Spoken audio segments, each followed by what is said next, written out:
Just below the Stadium of Light in Sunderland is some incredible hidden history that tells the story of Wearside's industrial past.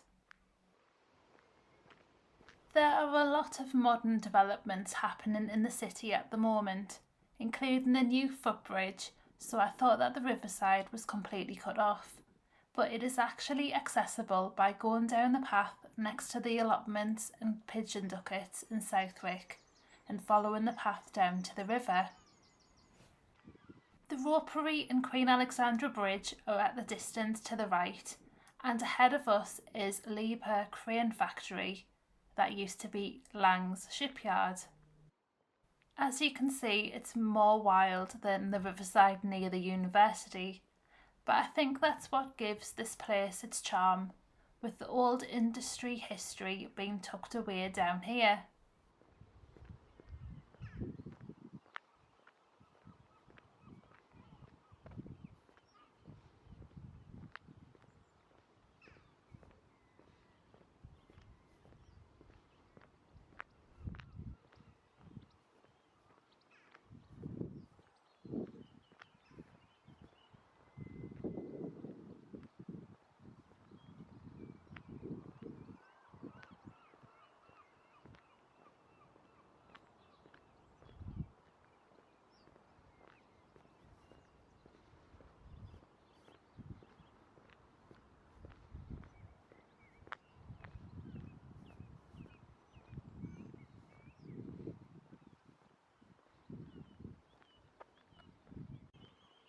Here we have some history of Sunderland's shipbuilding past, with these rusty hinges being the remains of Cornhill Dock, which was a Victorian dry dock.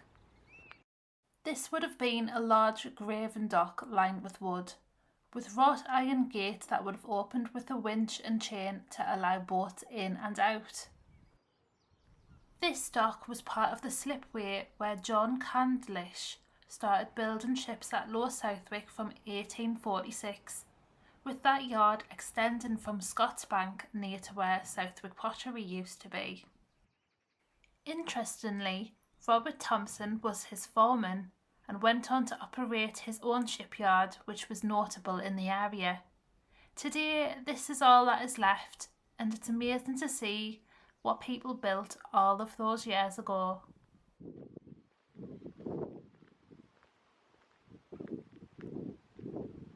The landscape above us gives us a clue to the next historic find that we'll see on this walk.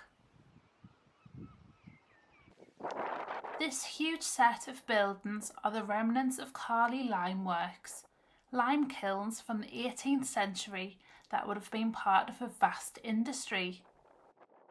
Limestone was brought down from the Carley Hill wagonway from huge quarries near Fulwell, before the stone was burnt alongside coal to create quicklime that was used widely in production and construction.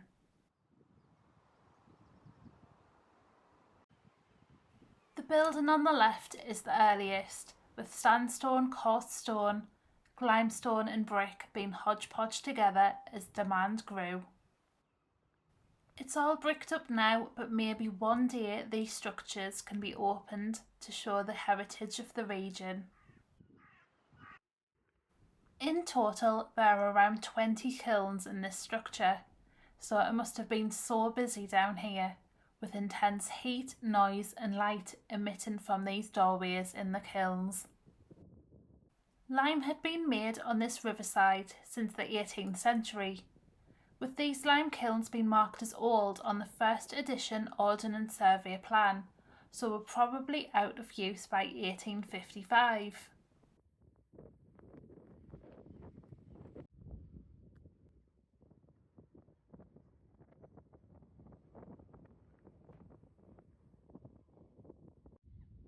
There is a hole halfway up the building which may have had a chute to load the lime onto ships waiting on the River Wear, or maybe also as a waste chute. I find little details like this so fascinating.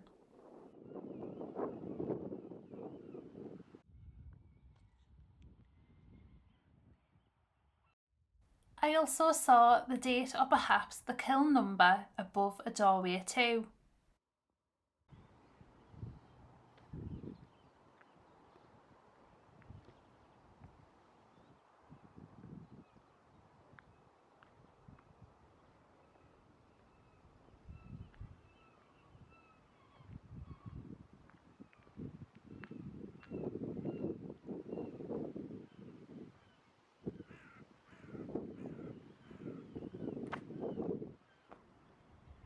This cast iron piece sits next to the kilns, representing the pit top alongside other plaques on the Riverside path.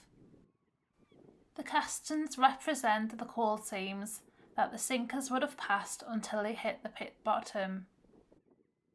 There's also mentions to the shipyard past of Sunderland too, and it's quite sad to read that generations of people worked in these industries where very little now is visible to remind people of their past.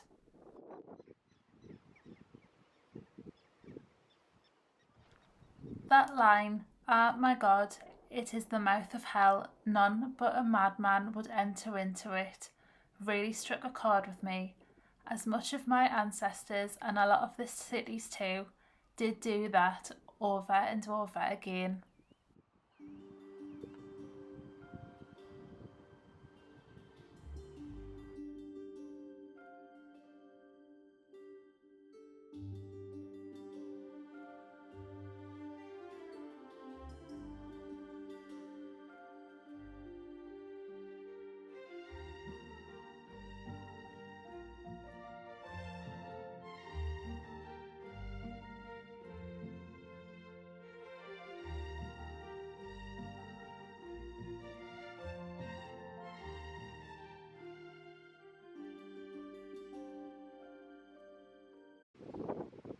Passing the lime kilns, we head straight down the Riverside, heading to just under the Stadium of Light football ground.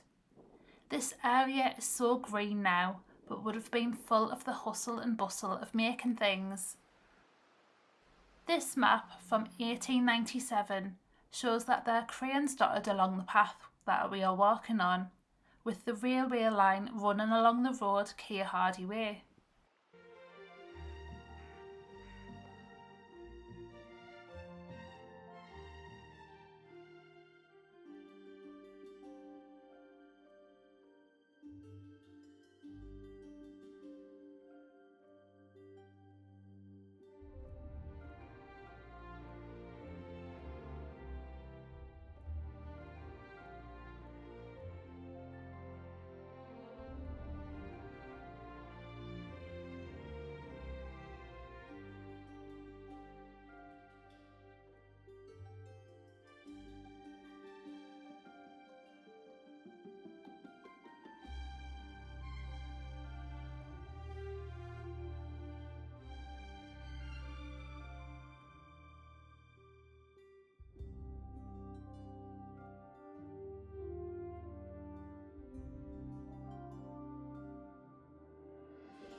Now as we pass this corner, we start to glimpse what I think is one of the most important structures in Sunderland, the Wearmouth coal drops.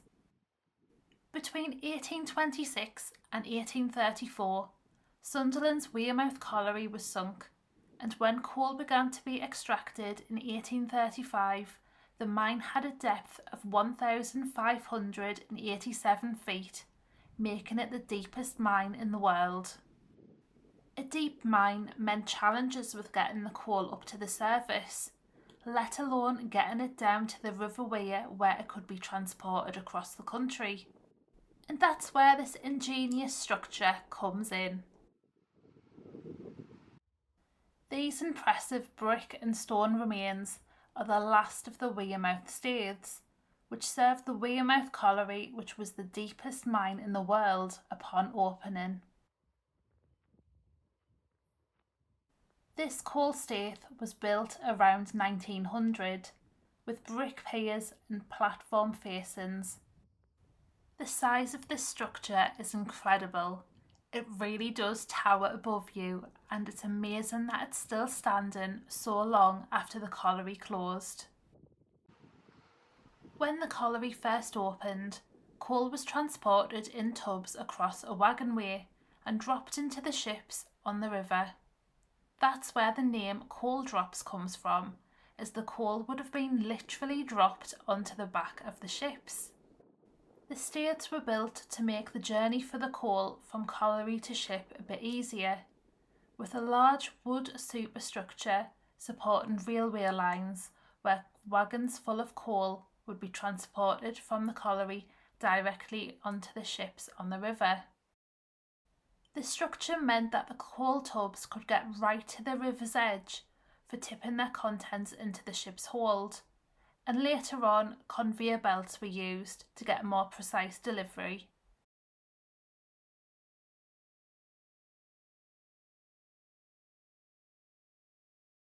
This photograph really shows the STAITHE that we can see now in action, likely in its later years.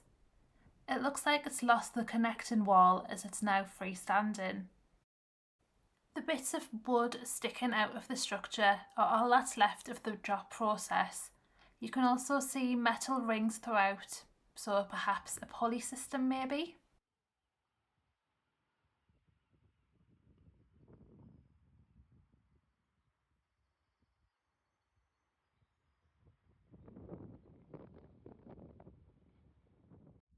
Behind the coal staith you can get a closer look at the difference in stonework, as they would have adapted it due to the demand of the coal from this particular colliery, with the brick wall being added on top of the stone wall to match the height of the staith.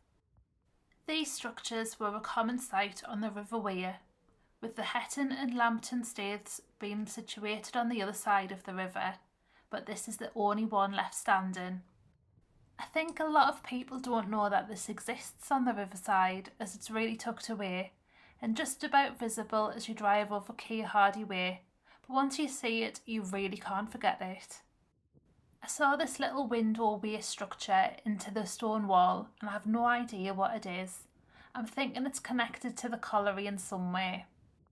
Considering the time that Wearmouth colliery was in operation, can you imagine the amount of tons of coal that would have been loaded from this exact spot?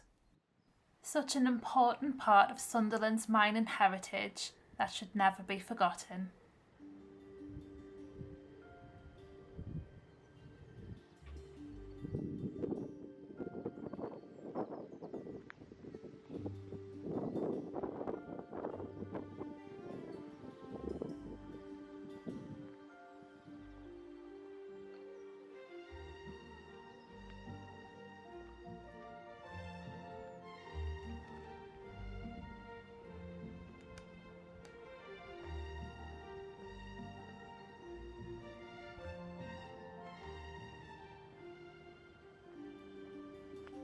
There looks to be some type of dock at this section of the river, possibly good for sheltering boats out of the northern wind.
There were so many shellfish shells around that the birds must have been eating and dropping, and they were really pretty colours, so I wanted to share that and capture it.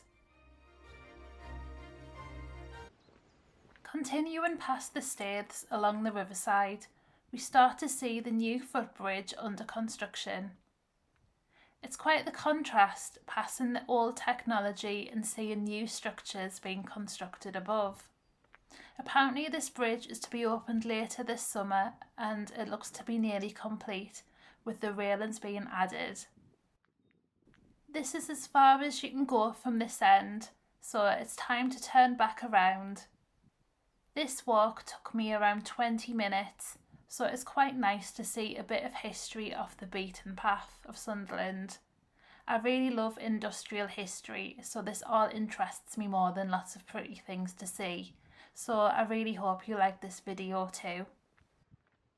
Oh, and also to mention there are a lot of plaques on the path with mining history and facts on them, which is cool to see, and to truly appreciate the hard work and lives our past generations had. I've been wanting to make this video for absolutely ages, ever since I created a vertical video of the Staithes 4 years ago when I started North East Nostalgic. So I'm really pleased I've been able to capture it for everyone to see, whether you're able to physically go down to the Riverside or not. Please like and subscribe if you'd like to see more videos like this from me, and I'll see you soon.